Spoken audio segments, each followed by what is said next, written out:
the reason that Minnesota is a prosperous state isn't just a function of marginal tax rates or regulations. A lot of it rides on the facts of the culture in the state. And culture really is just a crude history. So if you want to understand why Minnesota is a prosperous place to live in now, you have to understand how it got to be like that. And that means you have to study the people who came before us, the Minnesotans of yesterday. So that is why we're here today. This is one of the red letter days in Minnesota history, the second day of the Battle of Nashville.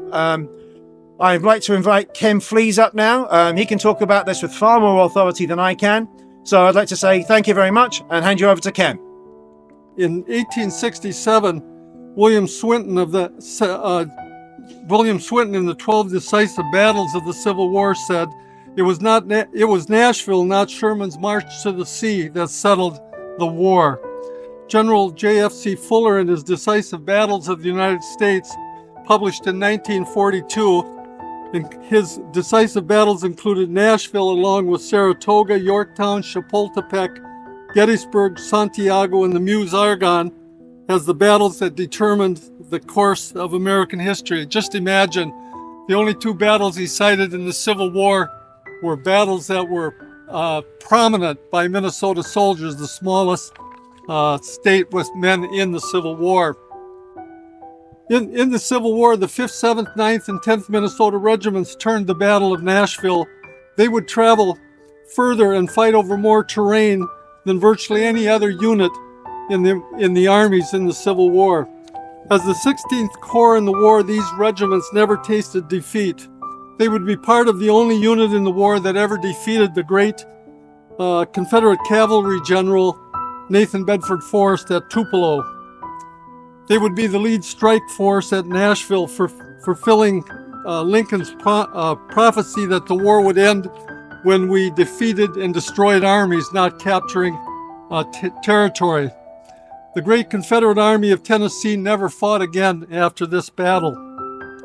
As lean and hardened frontiersmen and Indian fighters for their exploits in the battles, both soldiers in the Union Army and Confederate soldiers came to respect them and fear them. At the Battle of Pleasant Hill in Louisiana, they alone saved Banks' Army of the Gulf from destruction. It was here that they were given the name of the guerrillas. A Confederate soldier in Banks' army said, "They both look like guerrillas and they fight like guerrillas." In the battle, speaking of their prowess and exploits, General Hubbard quoted a Confederate general who said of the guerrillas, "You could kill them, but you can't make them run." At 4 o'clock in the afternoon on December 16, 1864, the 10th Minnesota would make the charge up Shies Hill in a brigade of less than 1,000 men, a charge that the 23rd Corps, the Army of the Ohio, with 12,000 men had been instructed since noon to make, but they refused to without more men, anticipating the severity and impossibilities of the mission. The 10th Minnesota was on the extreme left of the brigade that made the charge on Shies Hill. This was considered the honored position of the attack line. They would charge up the exposed salient angle of the steep Shies Hill, taking enfilade fire from both their front and left. In what one Confederate soldier said was like iron rain. George Thomas, famously known as the Rock of Chickamauga, said of the guerrillas' charge, "It was the finest feat of arms I ever witnessed." Confederate General Henry Jackson, captured by the Minnesotans on Shies Hill, said of the charge, "The guerrillas marched up and over my works as cool as fate. It was astonishing, such fighting. It was splendid."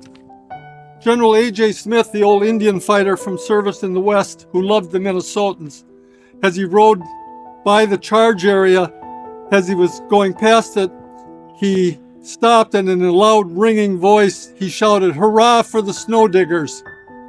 Union forces at Nashville had to defend and attack on the war's largest battlefield, some 14 miles in length, and fight on possibly the war's most varied and rugged terrain in a rare December day of cold, ice, and mud.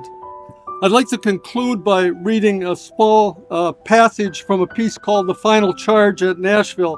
This was written by a lowly private in Company C from the regiment that was from Plainview, Minnesota, and several historians who have read this consider it one of the finest pieces of prose ever written. the piece I'm reading is also on the marker in Nashville, and it's on the markers in Plainview. And I quote, "Yet with the joy of triumph comes many a thought of sadness. Comrades who have marched by our side month after month, sharing with us danger and privation, comrades who have grown as dear to us as brothers, now lie dotting the steep hillside. Their battles ended, their warfare over. Nevermore will they press with us shoulder to shoulder as the bristling steel points sweep resistlessly on. Nevermore in our hours of glee will their voices join in the merry jest or fill the air with laughter. They are gone. We buried them where they fell on the field of honor. Rough but kind hands scooped out their narrow beds and with all of women's tenderness laid them to rest in a soldier's sepulchre. And the everlasting mountains, in the shadows of which they lie, will be their eternal monument. Year after year, the forest trees will shed their crowns of glory over them, and day by day, the winds, as they sigh through the Brentwood hills, will chant a low, sad requiem to their memory."